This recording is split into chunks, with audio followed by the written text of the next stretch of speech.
videolõunatund Nõmme raadios.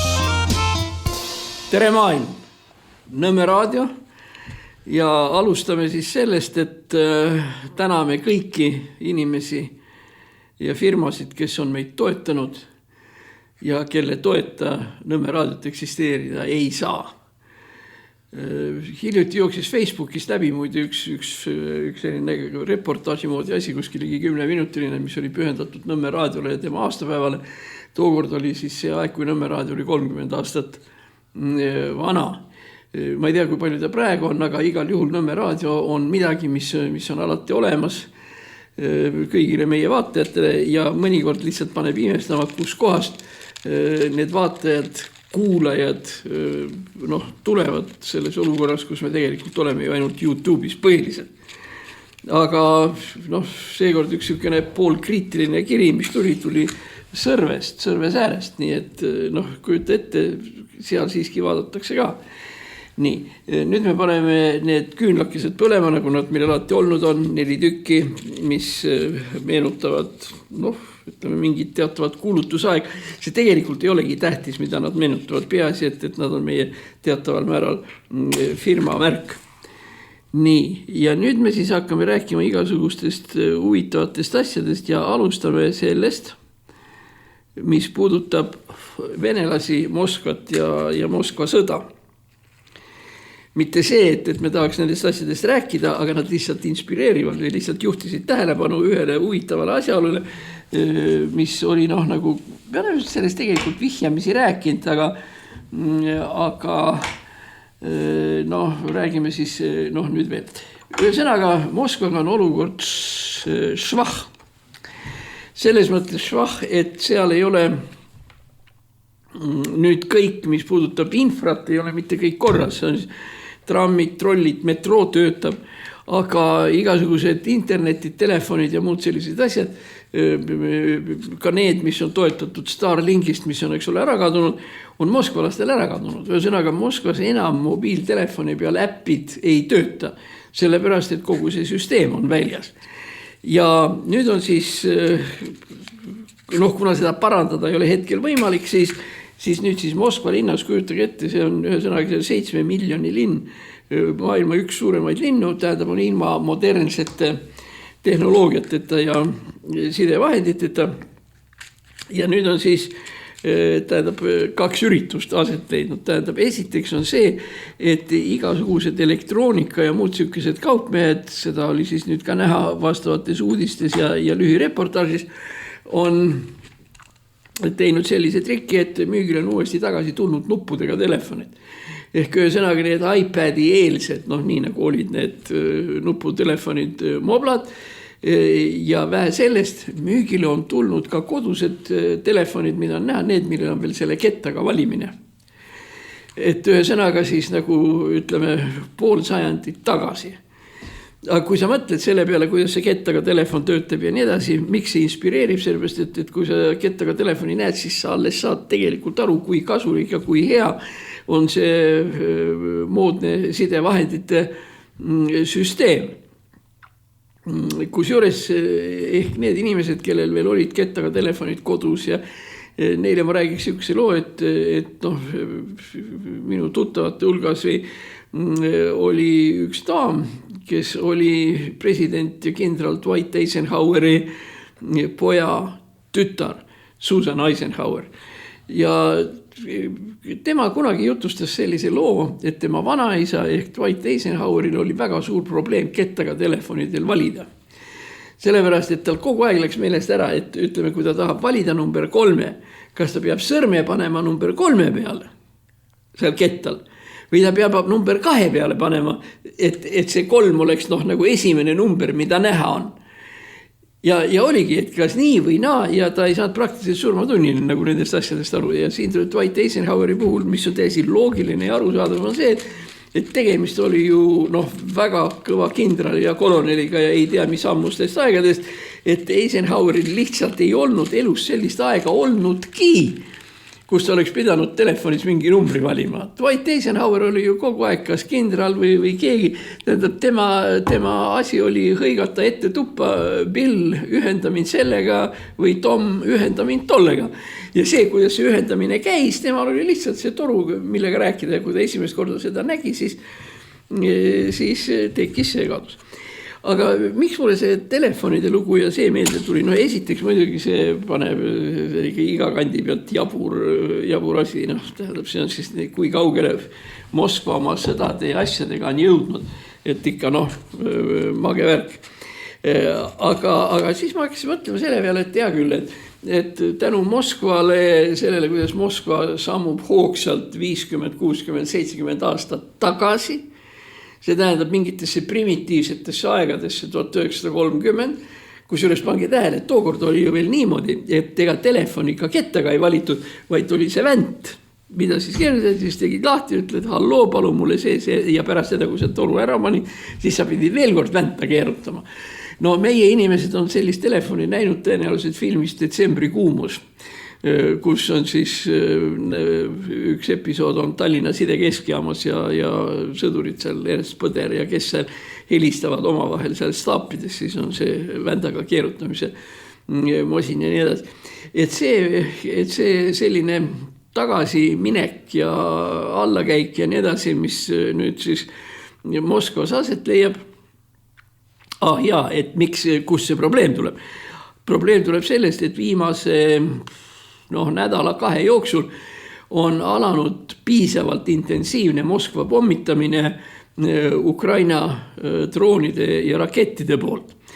Muide, seoses sellega on üldse üks huvitav nüanss, et see arusaam mingid isegi plakatid, mis on olnud, kus Zelenski käib käsi pikal ja palub raha ja palub seda ja teist palub olnud, ei ole nüüd enam päris adekvaatsed, sellepärast, et ukrainlased toodavad nüüd praegu selliseid droone ja rakette, mida ameeriklastel ei ole.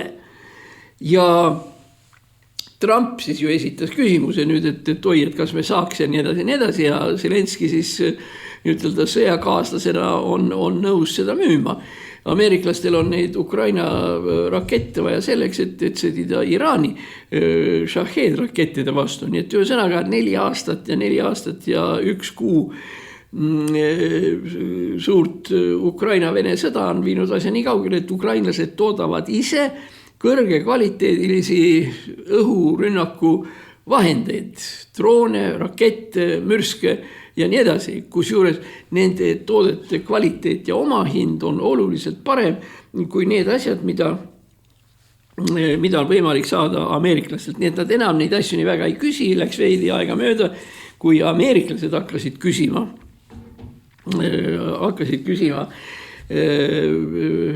ukrainlastelt neid relvi. See on ikkagi siuke oluline murrang. See uus raketirida või see ahel,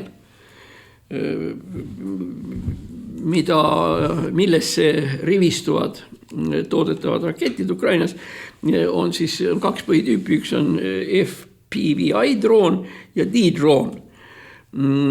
Seega Ukrainal tegelikult ei ole ju selliseid rakette ja droone tegelikult enam vaja. Ta saab ise kõigega hakkama, mis vaja on. Ja tegelikult tal ei ole ka õhurünnakuks vaja mitte mingisugust NATO abi. Kui nüüd asi peaks väga kriitiliseks kuskil minema nii edasi, siis NATO abi võib seisneda õhuväes, lennukid, hävitajad ja nii edasi, aga praegu saab Ukraina surve pealt ka ilma selleta läbi. Nii et reaalne tulemus on see, et Ukraina sõda on tekitanud olukorra, kus meil on tekkinud uus Euroopa sõjaline superjõud, mille kohta ka NATO mitmed kindralid ütlevad, et Euroopas on Ukraina armee kahtlemata kõige tugevam. Oli, mis ta oli enne seal 7., 8., 10., aga nüüd on. Ja NATO kindralidki ütlevad, et Ukraina armee on tänapäeval sõjaväelises mõttes armee number 2 maailmas. Number 1 on siis USA ja number 2 on siis Ukraina. Muide, see ei ole veel kaugeltki mitte kõik. Ega Ukrainal on veel üks sõjalise abi moodus olemas. Ukraina on saatnud ligi 100 sõjaväelist instruktorit teostama väljaõpet Saksa Bundeswehris. Ehk Bundeswehril on Bundeswehr üldse, ma ei tea, mis ta praegu on, aga vähemalt 3-4 aastat tagasi. Bundeswehr oli tegelikult, ütleme, Euroopa kontinentaalne häbi. Esiteks oli neid Bundeswehri sõdureid vähe, teiseks organisatsioon ei töötanud, sidesüsteemid ei töötanud, relvi oli vähe ja Bundeswehri sõjaline võimekus oli näha isegi sellistel väiksemat sorti rahulikel NATO õppustel, et sakslased ei saagi millegagi hakkama. Ja see oli keegi jällegi mingi dokumentaalfilmis või kuskil, kus seal Bundeswehr roomab ja peab mingisuguseid asju tegema ja siis 2 Vene ohvitseri, leitnantid, vanemleitnantid vaatavad seda ja ütlevad, не поверишь, ei võimatu uskuda, не поверишь, что они завоевали пол Euroopa, et seda võimatu uskuda, et need siin on kunagi vallutanud pool Euroopat. Et kes on selles süüd ja nii edasi. Eks neid süüdlasi ole palju seal, aga eks nende hulgas oli siis ka muidugi kaitseminister Ursula von der Leyen, kes tegelikult aitas kaasa Saksa sõjaväe lammutamisele ja lagundamisele.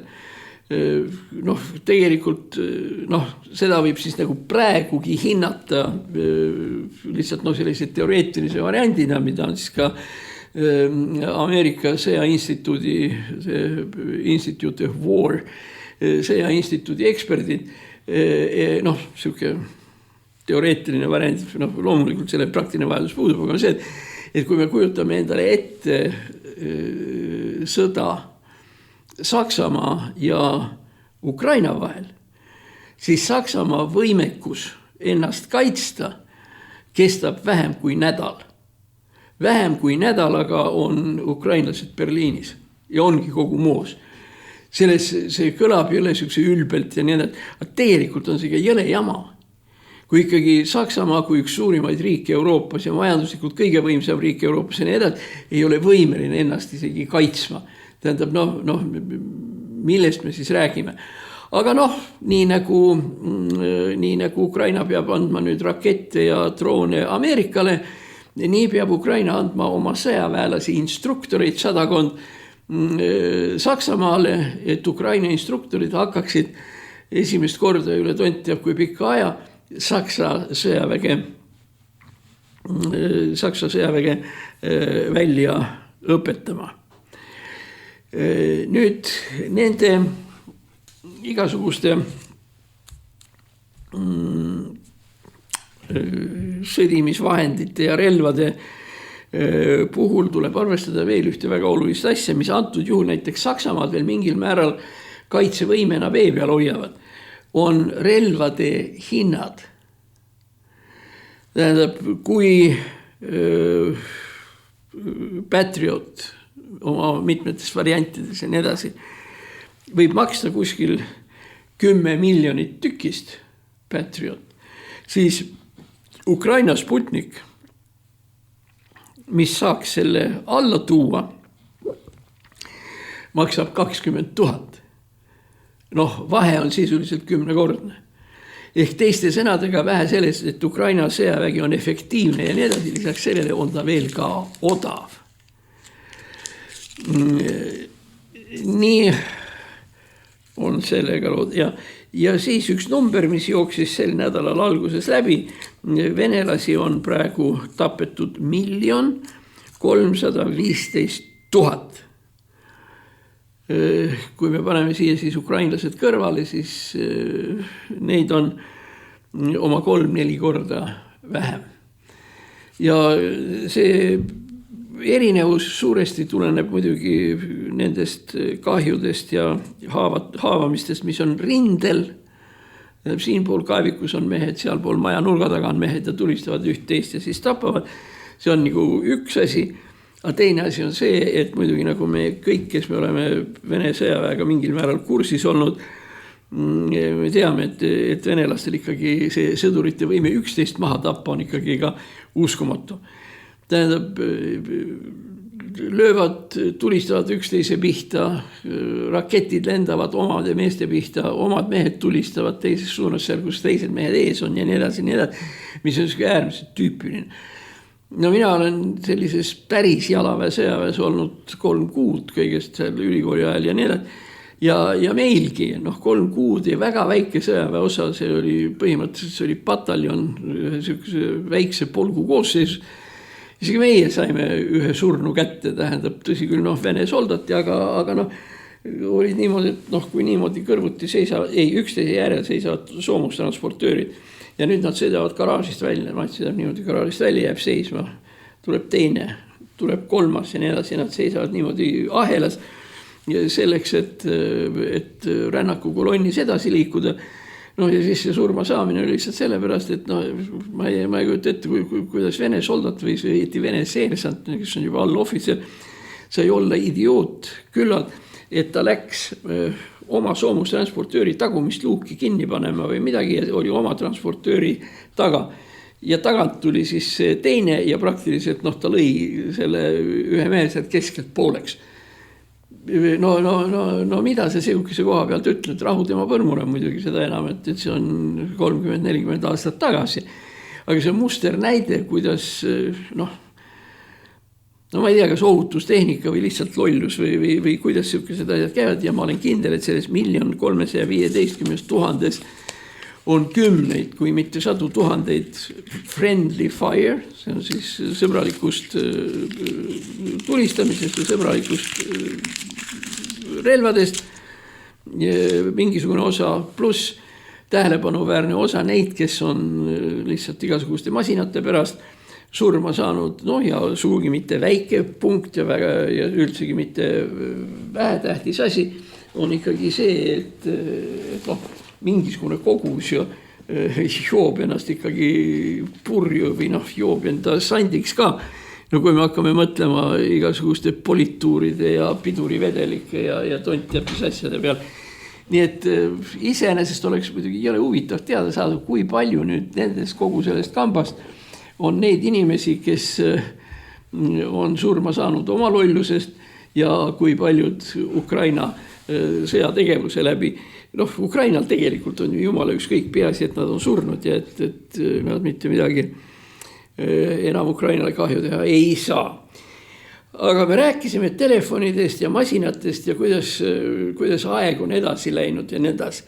Et viimase 10, 20, 30 aasta jooksul on juhtunud ikka täiesti vapustavaid asju. Kui me käisime sügiseti kolhoosis kartuleid võtnud, kas oleks võinud keegi tulla selle peale, et ta hoiab ühel päeval käes telefoni ja lihtsalt valib välja ja räägib Austraaliaga.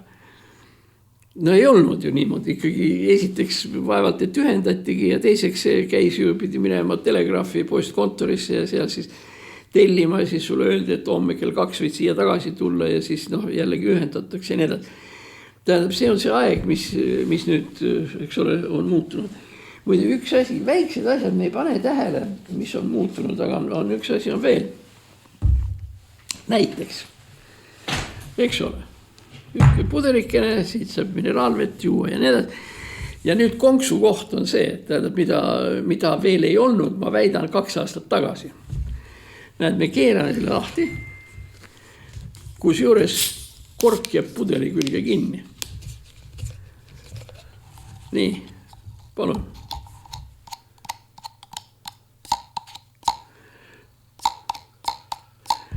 Alguses ma kunagi mõtlesin selle peale,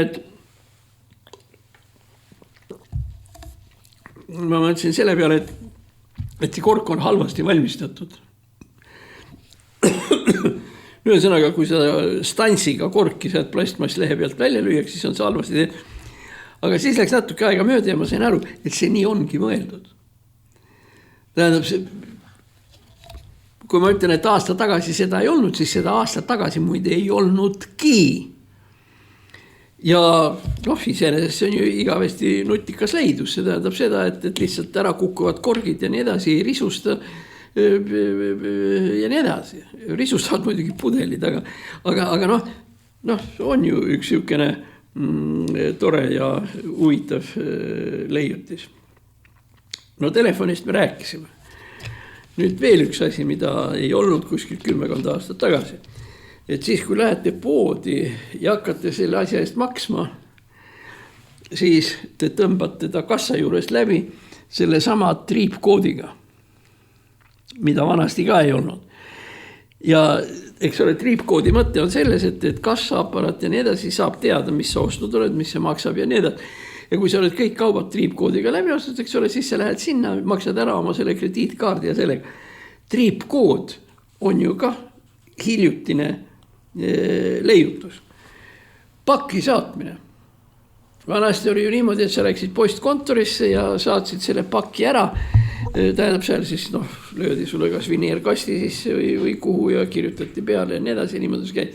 Tänapäeval pole selleks enam mingit vajadust. Tähendab, on olemas need samad tavalised pakiautomaadid iga poe kõrval, kuhu sa võid oma pakikese panna, mida sa saata tahad. Ja tegelikult sa saad ka arvuti kaudu, sa saad teada, kui sulle on pakk tulnud. Ja valid seal vastava numbri, uks kargab lahti ja saad selle paki sealt samast kätte. Nii et jällegi, eks ole, suhteliselt hiljutine asi, mille peale me ei tulnud veel suhteliselt mõnda aega tagasi. Siis ma ei mõelnud kunagi selle peale, et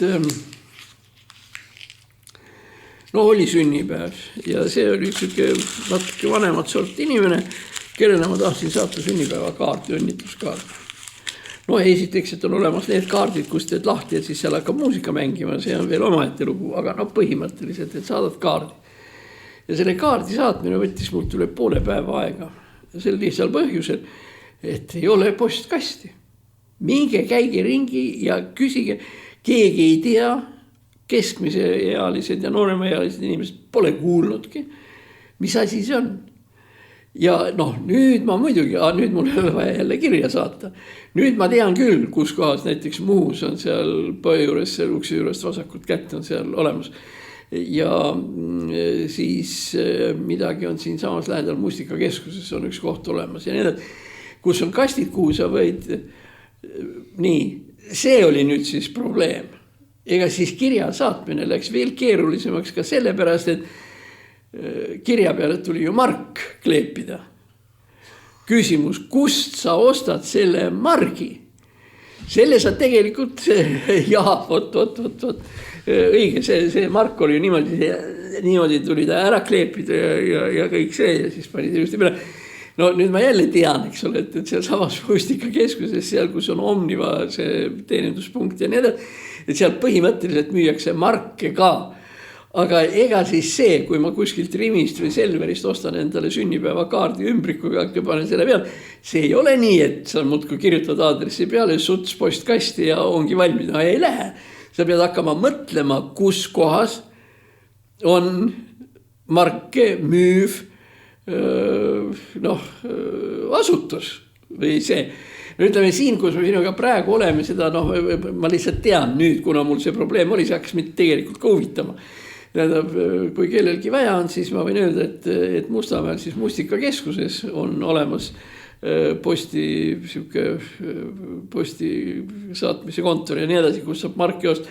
Ja teine on Mustikakeskuses, see on Mustamäe tee ja Tammsaare tee seal nurga peal või seal taga. Aga ega need on ka siukesed kohad, ega sa sinna, mina elan seal Räägu tänava kandis, ega sa sinna jala ikka ka ei lähe. Ehk teiste sõnadega sa lähed margi järele kuskilt pool tundi ühes suunas ja pool tundi teises suunas, kui see värk on. Veel järgmine probleem, tähendab, võt see, millele need on need moodsad asjad, millele me tähelepanu ei pööra. Aga näiteks kas või see, Margus istub siin vastas, ma ei usu, et ta ka oskab midagi. Ega me väga hästi ei tea, palju see mark maksab. Põle õrna aimugi. Tähendab, kui ma ütlen, et euro 50 veel, ma ei ole kaugeltki mitte kindel selles. Ja väga tore on muidugi ka see, et see tütarlaps, kes töötab selles postkontoris või seal, kui ma tema käest küsisin, et mul oleks marki vaja ja nii edasi, siis ega tema ka päris täpselt ei teadnud, mis mark maksab. Ta kummardas üle leti, sinna kus margid olid välja pannud ja vaatas ja siis ütles selle pealt, aga mul ei ole meeles, mis on muide. Kusjuures, võt siin on jällegi, et mingid asjad kaovad ära. On olemas ju selline tähtis vaba aja harrastus nagu filatelia ehk margi korjamine. Nagu ma olen aru saanud, neid marke trükitakse ja tehakse praegu eeskätt filatelia huvilistele. Tähendab, see küsimus ei ole mitte selles, et sa saad kirja ära saad, vaid et sa saad, nagu neid nimetatakse, ütleme 4 või 6 marki on ühe sihukese lehe peal ja siis seal on siis mingisugused Eestiga seotud või loodusega seotud asjad ja nii edasi, nii edasi. Neid nimetatakse plokkideks ja siis on veel see konks, et sa saad marki osta, ütleme, mul on seda ühe kirja jaoks, sünnipäevakaardi jaoks, mul on marki vaja, aga ma ei saa, ma olen sunnitud ostma kogu plokki. Sellepärast, et marki ei trükita mitte saatmise nimel, vaid kollektsionäärideks. Muide need, kes on näinud Eesti väga toredat filmi, mille nimi on Viini postmark, siis seal muide ongi kogu see teema käib 2 filatelisti vahel, ühel on, teisel ei ole, üks nurub teise käest ja teine ütleb, et ei saa ja need. Ja selle margi või selle nimi on vipablokk. Ma ei tea, kas see reaalselt ka eksisteerib, aga see on üks näide, kuidas on filatel. Ja kõige huvitav lugu on ju see, et kuule, ma arvan, et see oli kuskil 2-3 aastat tagasi, kui selles, kas jällegi mitte Facebookis või kuskil, ei jooksnud läbi teade, et Tallinna filatelistide ühingu kokkusaamine leiab aset seal kuskil, kes malemajad või kuskil ühesõnaga, kus siis tullakse ja seal siis, et seal siis sellel kokkusaamisel siis ka vahetatakse marke ja räägitakse markidest ja uuritakse, millised on uued margid ja nii edasi, kogu see värk. Aga ma kardan, et ega neid filateliste, ütleme, nüüd nii hirmus palju ka enam ei ole. Ja nii, et muide, eks neid kogujaid ole veel, eks ole, siis on olemas veel filokartistid. See on siis postkaarte, mille peale ma ütleksin niimoodi sõbraks, et kuule vist ongi, et kuule tavalises poes vähemalt postkaarte ei müüda. Tähendab, on olemas kaardid küll, mis on sellise paksema paberi peale joonistatud ja palju õnne ja head sünnipäeva ja mida iganes. Ja seal siis on peal igasugused kihvtid pildid ja nii edasi või mõnikord fotod ja mis iganes. Aga seda nüüd küll ei ole, et seal oli üks postkaardi kõige olulisemaid elemente on see, et postkaardi peale peab olema trükitud mark. Ehk teiste sõnadega ma keeran ta eespool on siis pilt, nõukogude ütleme mingi Lenini ausammas või ükskõik mis asi, on siis niisugune pilt ja siis teise poole peal ma siis keeran, siis seal siis paremal poolel on siis postmark ja 3 rida, kuhu sa pead kirjutama aadressi ja see ja vasak pool on siis see, kuhu sa kirjutad selle teksti ja selle nimi on siis tõesti postkaart.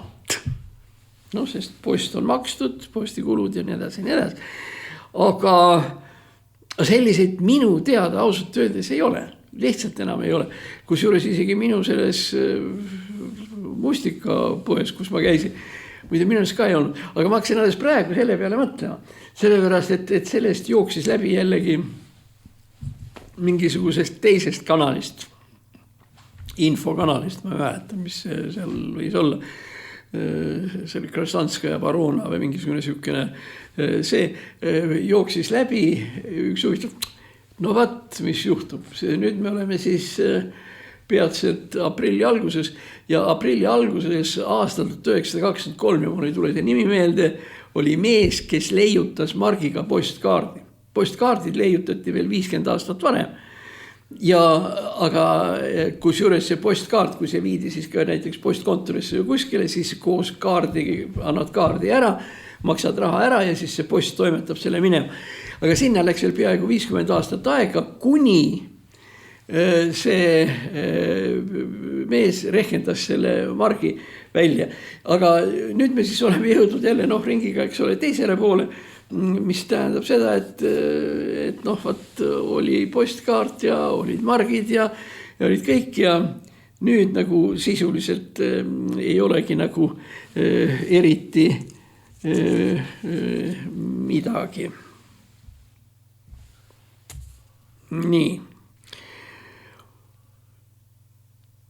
Ma väga vabandan, kui ma kordan seda teemat, aga kuna Margus on meil filmimees ja see, aga see on ka üks näide, kuidas tehnoloogia muudab meie elu selliseks hoopis teistsuguseks ja mis probleemid sellega kaasnevad. No praegu me elame selles ajas, kus on välja antavad ja välja antud Oscari filmipreemiad Los Angeleses.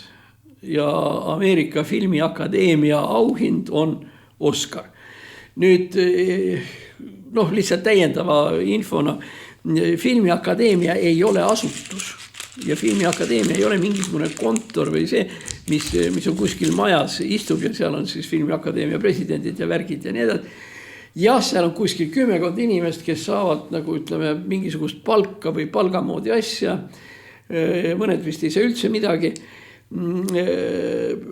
Filmiakadeemia on umbes siis 2000 pluss millegagi tavalist ameeriklast, kes erinevatel asjaoludel on Filmiakadeemia liikmeteks saanud ja kes siis hääletavad.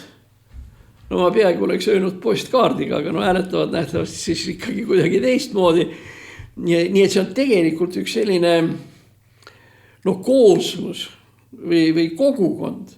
Filmi armastav kogukond, kellele on siis omistatud Filmiakadeemia liikme staatus ja kes siis, kellele antakse seal hääletamiseks 1,5–2 kuud aega. Ja nemad määravadki selle, kes siis võidab. Ega siis ilma asjata ei ole, et kandideerib see ja see ja auhind läheb seal kellele ja siis antakse see. Sest ka need korraldajad ja selle peo korraldajad ja nii edasi, ega nemadki ei tea ju õieti, kes see võitja on. Nii et kõigile, ka nendele, kes saalis istuvad filmitegijad, kui ka seal mingisugused teised inimesed seda ei tea. Ja Filmiakadeemia liikmetel 2000 kopikatega on see privileeg ja see õigus, et kui nad saadavad õigesse kohta raha ära ja nii edasi, siis nad saavad osta Oscari gala kontserdile saavad pileti. Seal on siis suurem saali moodi koht on ligi 5000 inimest, 2000 on need Filmiakadeemia, kes kõik ei taha kindlasti tulla. Nähtavasti on see kallivõitu värk ja nii edasi. Ja niimoodi siis see kord aastas see toimib. Kõik võimalike, mille eest auhinda antakse, nende arv on aja jooksul kasvanud, seal parim film, parim režissöör, parim meesnäitleja, parim naisnäitleja, parim episoodilise rolli näitleja, siis parim kunstnik, parim helilooja ja mis iganes. Need kõik saavad kui paremaid ja saavadki filmi Oscareid. Aga nüüd, kus kohas on probleem? Probleem on nimelt selles, et enamus meie praeguseid vaatajaid on valmis kinnitama see väga lihtsat asja. Ega ju, kui me tahame pilti üles võtta, minu pärast kas või sellest, kuidas sõber vette hüppab või kuidas koer pulga järele jookseb või mida iganes filmida, siis tegelikult meil ju filmi ei ole. Tähendab see, kuidas me praegu salvestame pilti ja muide, kuidas me salvestame heli, on kõike muud kui film. Sest film oli ikkagi, ma arvan, et nendele, kes on täna 20-25, jah, me peame hakkama seletama, mis asi see film oli. See oli tselluloidist, aga sinna käisid materjali, see oli selline riba, ütleme nii lai, mis ta võis olla 8 millimeetrit ja 16 ja 35 suuri filme, päris filme tehti 35 millimeetri peale see riba. Ja see riba siis jooksis ühe ketta pealt teise ketta peale ja filmis. Tähendab, ta jooksis nii. Ja kui pärast seda oli see film oli kõik korda pandud või tähendab see ära jooksnud ja see oli valmis, siis tuli ta ilmutada. Ja siis oligi siis nagu see film tehtud. No edasi tegemiseks oli, no see on muidugi omaette, see ei ole nüüd enam tehnika, see on nüüd kunsti küsimus, oli montaaž. Ja noh, eks meil ole ka mitmeid inimesi, kes on montaažist lugusid kirjutanud ja kindlasti üks meie montaaži teoreetikuid Eestis on olnud ka operaatori kõrgharidusega pitu filmi teinud ja palju filme teinud Mark Soosaar, kes on kirjutanud mitmeid lugusid, sealhulgas ka lääne filmi ajakirjadele montaažist ja montaažikunstist. Ja montaažikunst ongi asi omaette, noh kas või meilgi, noh me teame Kromonov, kes tegi Viimast reliikiat, aga tegelikult tema naine Silvia Kromonova oli ju ikkagi Eesti ka üks tippmonteerijaid. Aga no okei, läheme selle asja juurde, tähendab tselluloidist riba, siukene pikk. Kui sa paned selle fotoaparaati, siis oli seal 36 ametlikult, noh tegelikult 32 kaadrit, sest sa mingisuguse osa sa valgustasid nagu nii ära seal ja nii edasi. No ja filmi puhul ma isegi ei tea, ikka oli. No ja siis, eks ole, siis tekkis ju see filmi koht oli see, et Margus praegust näites oli see, et tegelikult oli niimoodi, et see film, mis keriti nagu ühest kohast teise koha peal, no õieti tegelikult filmi puhul jooksis ta ülevalt alla. Foto puhul vasakult paremale, filmi puhul ülevalt all, siis tegelikult filmi ju keerati veel käsivändaga. Ja kui, noh, seal oli see omaette konks, et selle taasesitamisel pidi see kiirus nagu enam-vähem ka kuidagi kokku langema ja nii edasi, nii et muide, seal oli veel üks konksu koht, kui me hakkasime praegu rääkima sellest, vaata, kui sa lihtsalt kerid filmilindi ülevalt alla mingi kiirusega, ega sa ju pilte sinna ei saa. Sa saad mingisugused valguslaigud või midagi. Selleks, et sa saaksid pildirea, millest siis saadakse, on vaja, et selle kerimise käigus tähendab mingisuguse millisekundi kaader peatub, võtab selle ja siis teise ja kolmanda ja ta siis läheb tegelikult noh niimoodi. Nii et selles mõttes oli see filmi tegemine ikka, noh, filmi tegemine tähenduses tehnilises mõttes oli keeruline asi, ega nalja ei olnud.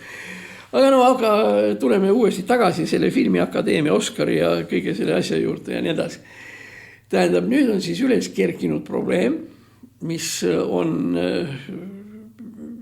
mitmetes sellistes filmi erialastes kirjastustes nagu üles tulnud. Mina eriti ei loe, lihtsalt mõnikord mulle satub peale, ma vaatan kas YouTube'ist ja mõnikord mulle poeg saadab Ameerikast, on niisugune filmi ajakiri Panorama. Ja võt seal siis nüüd arutatakse ühe selle asja juurde, et mis asi on film, mitte see riba, vaid film kui noh, kunstiese. Ja millisel juhul ta saab osaleda Oscari nominatsioonides. Ehk teiste sõnadega, tegemist on filmiakadeemia filmi auhinnaga. Olukorras, kus filmi kui niisugust enam ei ole.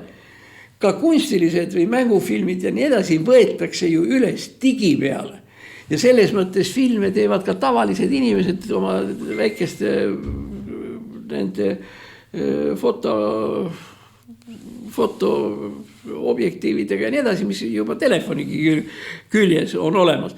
Ehk siis teiste sõnadega me ei eksi üldse, kui me ütleme, et tänapäeva mängufilmid ja nii edasi, neid ei ole üles võetud filmi peale. Nemad on üles võetud digitaalselt ja vähe sellest, et filmi ei ole. Ega üleüldse mingit õiget kandjat ju ei ole. Kui me mõtleme, et filmikunsti jaoks on füüsiline kandja, on see tselluloidist tehtud film, siis ma ei tea, tavalise fotoaparaadilaadse asjaga või see ülesvõtmine on lihtsalt katkematu rida, nagu mingi televisioonisaade või midagi taolist. Näiteks praegu siin vastaski on eks ole, siin on objektiiv ja see värgid nii edasi, ma ei tea, siin tõenäoliselt on ka siin mingi kiip või mingi kaart sees ja nii edasi, kuhu see on üles võetud. Ja teiste sõnadega, kui siis näiteks filmiakadeemia tahab saata mõnele oma liikmele filmi, mida veel pole näidatud, aga et ta siis vaataks ja hindaks, siis ta saadab selle pisitillukese kiibikese ja ongi kõik, mitte seda filmi.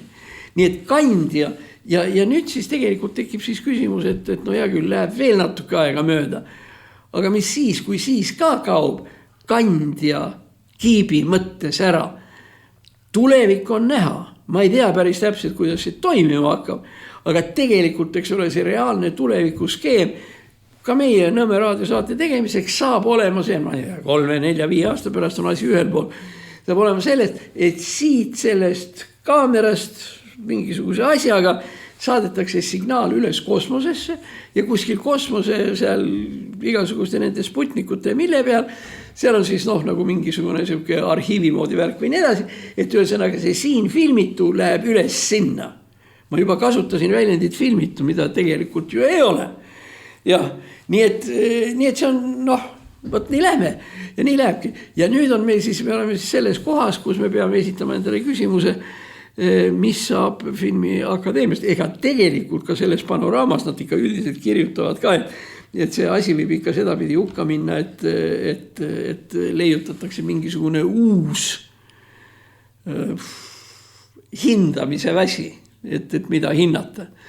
Ja kuidagi mingite uute kriteeriumite alusel. Aga fakt on see, et me hakkasime rääkima sellest, et kuidas igasugused telefonid ja asjad sinna ajas muutuvad, näed, muutub ka film.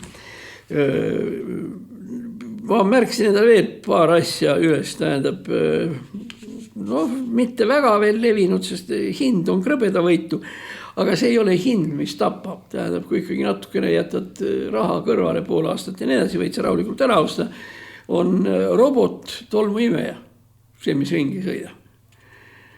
Ja robot muruniitja. Robot muruniitja on selline kallivõitu. Kuna me räägime siin praegu asjadest, et võib-olla kõige odavamas on ta kuskil 400 € ja selline keerulisem ja selline värk on kuskil 2000 ligi, siis robot tolmuimeja lihtsalt paneta siia põrandale, ta sõidab ringi ja pühib ära ja jällegi, eks ole, asi, mida vanasti pole olnud. Siis nüüd üks asi, mis kindlasti meeldib minusugustele ja see siin on nagu 2 elementi. Selleks, et õhtu sujuks veel eriti hästi, on vaja 2 asja. Esimene asi on õlu. Küsimus, millal tekkisid purgiõlled ja purgijoogid ja igasugused muud niisugused asjad. Ja sinna lisaks juurde, kes praegu on ju ka igasugused konservid, olgu seal minu pärast lihakonservid, turisti eine või on seal maisi need värgid ja mis iganes. Neid on ju kogu aeg seal, igasugustes kogus.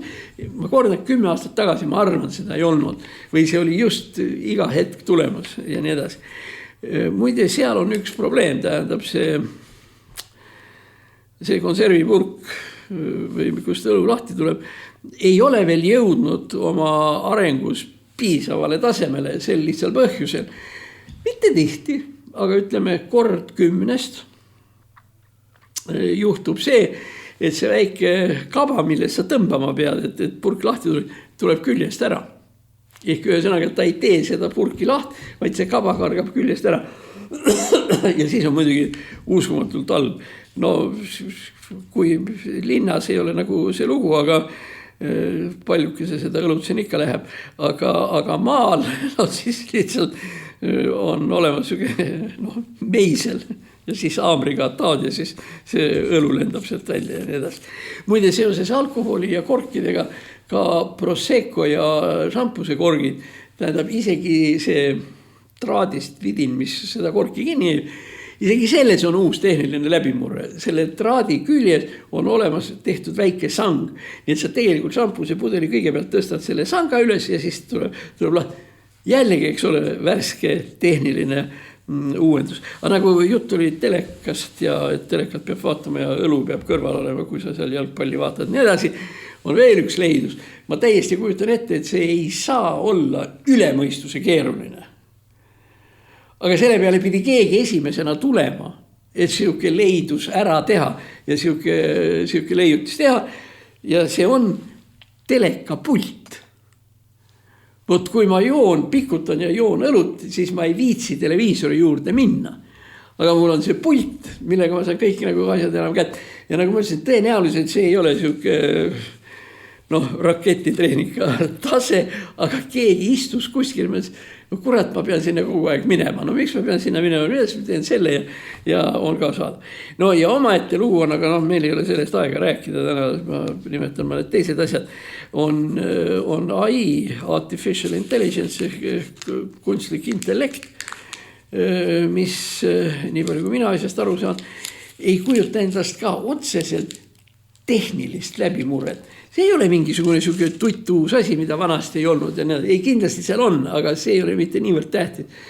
Tähtis on see, et see info ja kõik see, mis sealt liigub ja nii edasi, et see satub ilusti sellesse mälusse ja mälu on võimeline seda kombineerima. Ja see on ühesõnaga, see on see sama mälu ja kiibivärgindus ja nii edasi, ainult selle vahega eeskätt, et ta teeb uut asja, mida vanasti ei tehtud. Ja see uus asi iseenesest, kõige tähtsam moment on see, aga see AI on juba olemas ilma seletagi, on lihtsalt see, et on olemas mingisugused ideed ja asjaolud, mis teevad kõik selle kunstliku mõtlemise ja kõik selle asja võimalikuks ja mida edasi, mida võimsamaks need asjad lähevad, seda rohkem hakkab see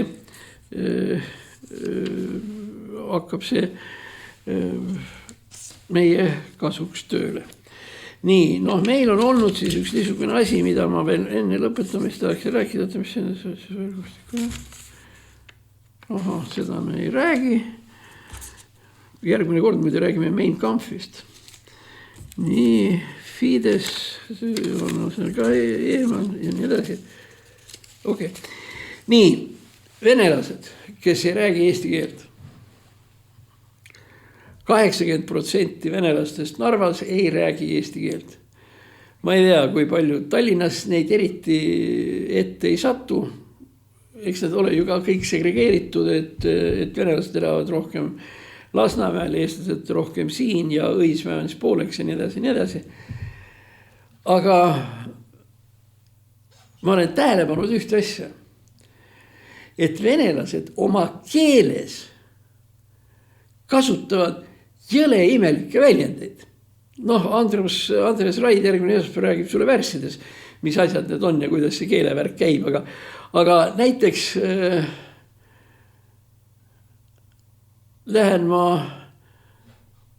kuskilt sealt poest ära ja seal istub see turvamees kuskil, vene poiss ilmselt. Ja ma ütlesin, head päeva, Хорошего dня. Mis kuradi väljend see on? Хорошего dня, sellist asja vene keeles ei ole. Olen kuulnud Хорошего вечера.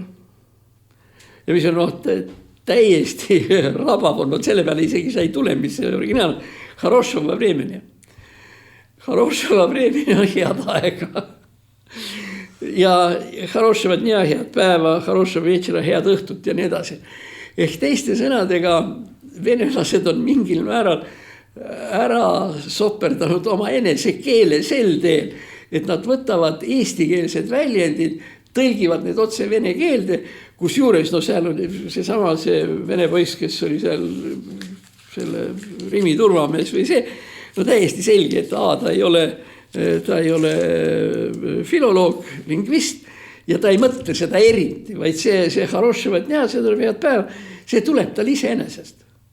Ja see on tegelikult väga huvitav asi, et kui me räägime sellest, et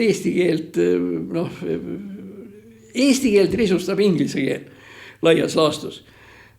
Have a nice day on okei, läheb veel kuidagi niimoodi. See, ütleme, teeme tööd seal, ma ei tea, seal lööme maja lautise laudu kokku või teeme midagi sellist. Ja siis see oskajamees ütleb okei, et tänaseks aitab. Ja ütleb siis veel, et kutsume selle päevaks. Let's call it today, mis tähendab, et päev on lõppenud. Või teeme selle päevaks. mida ma olen kuulnud kusjuures veel sellistes kohtades, kus nagu sellist väga ägedat influentsi ehk mõju ei ole. Nii et sealt saame meie oma need igasugused kolakad kätte, kusjuures see anglitsismid, ma arvan, et kui ma praegu koju lähen, ma hakkan neid lihtsalt järgmiseks saateks üles kirjutama, kui palju neid on. Aga rabav oli minu jaoks see, et see on venelaste probleem samuti, kusjuures erinevus on selles, et kui meil vähemalt Sirbis või mõnes teises ajalehes mõned intellektuaalid vähemalt kirjutavadki selle, mul on selline tunne, et võt seda kohta ei ole ka Vene kõige hullemad natsionalistid Narvas tähele pannud sellisel põhjusel, et nad ise räägivad laias laastus seda sama. Väga häid lugusid räägitakse, on olemas 2-3 väga head huumorisaadet ukrainlastel. Igasugused. Täna hommikul oli siis niisugune lugu. Daam, naisterahvas läheb günekoloogi juurde ja gynekoloog küsib ta käest, et mitu sekspartnerit teil on olnud. Ja ta vastab 2. Ja gynekoloog ütleb, et nii vähe. Ja ta ütleb, no jah, aga päev alles algab. Okei, sellega on siis meie tänane värk nagu enam-vähem ühel pool. Nagu kokku lepitud, meil on siis tarvis, et te teeksite like'i, kommentaari ja share'i. Uuesti like, kommentaar, share. Ja me oleme väga tänulikud, kui te seda teete. Kutsume teid, mina olen järgmine neljapäev jälle siin, Andres Raid on esmaspäev, Kertu Luiskan on homme. Nii, ja siis ei olegi enam midagi muud, kui öelda meie toetajatele suur tänu sellele, et me saame üldse eksisteerida. Ja kui nii mõtlema hakata, kui iga vaataja toetaks 1 euroga, meil oleks juba märgatavalt kergem. Meie toetajad siin on siirad ja tublid inimesed, kellele me meeldime ja kes meile meeldivad. Aga vastalised on salakavalad, aga ega me ei lase ennast ka lolliks teha, me ikka räägime asjadest nii, nagu nad ka tegelikult on. Niisiis, aitäh tänaseks tulemast, aitäh toetamast eeloleval nädalal ja Gräzin on siis järgmine neljapäev, nagu tänagi samal ajal. Kõik.